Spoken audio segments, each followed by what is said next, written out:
All the, as you can see on the walls behind you here, Owen Maddox and signed by Owen Maddox are these drawings. There's another one up here with the Cooper Bristol, and there's a blueprint and another drawing there, and they're dated as well. So this was the office where all the drawings were taking place.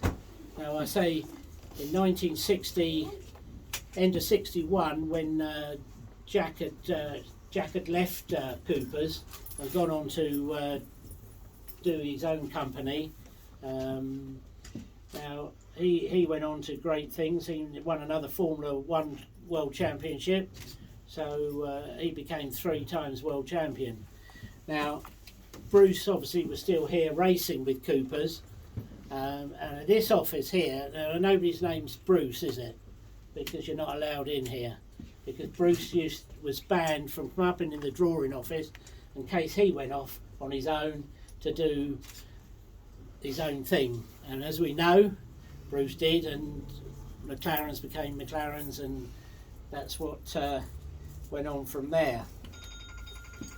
So we're sort of coming towards the end of the tour, unfortunately. There's a picture of Mrs. Cooper's. That was one of the first cars on the wall there.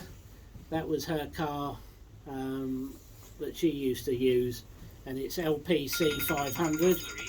500 meaning the size of the engine, which was a Triumph engine, and Mr. Cooper always said, or John always said, that was the LPC stood for the lovely Paula Cooper.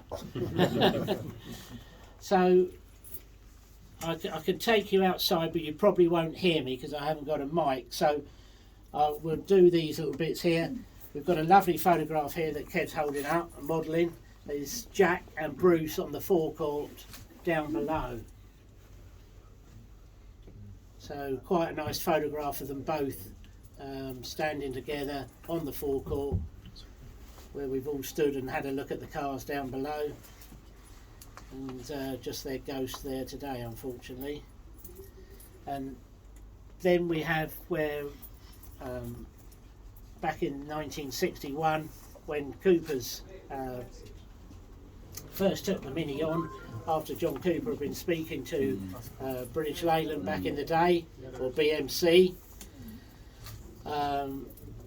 We all probably seen this photograph, but that was taken down outside the front when they were first delivered. And then as we saw, Alan Greenwood came in today, and these were the cars that were put into the showroom, or one of them was, and they were launched in the little showroom at 243 Yule Road, which was headquarters of Cooper's. All still rented buildings, those two. Cooper's obviously own this, but it's a brand new truck because it's still got the trade plates on it. And this belonged to Cooper's, and they used to use that for when they used to, John Rhodes and people like that used to go racing.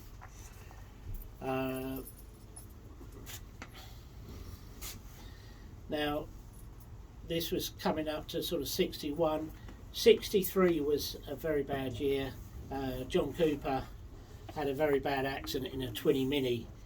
He was going to dinner with Bruce McLaren and Roy Salvadori, and he was coming back from Fair Oaks Airport along the Kingston bypass, and part of the suspension broke. One of the arms on the suspension broke. He rolled it and almost killed himself. And it was the same year that his father died, unfortunately.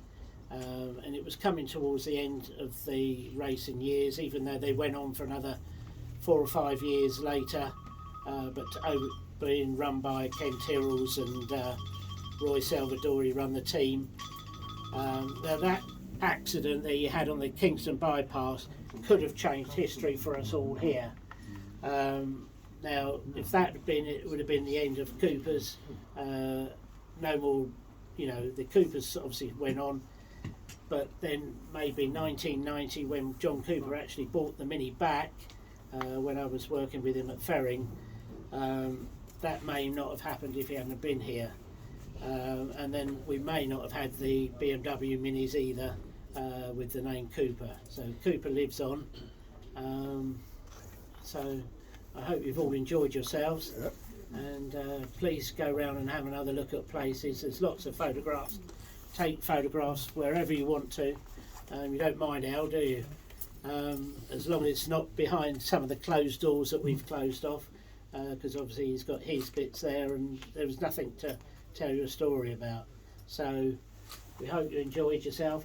Please go out and have a look over the balcony out here in the fresh air and try and take some of that on. It's quite hard to remember it all, but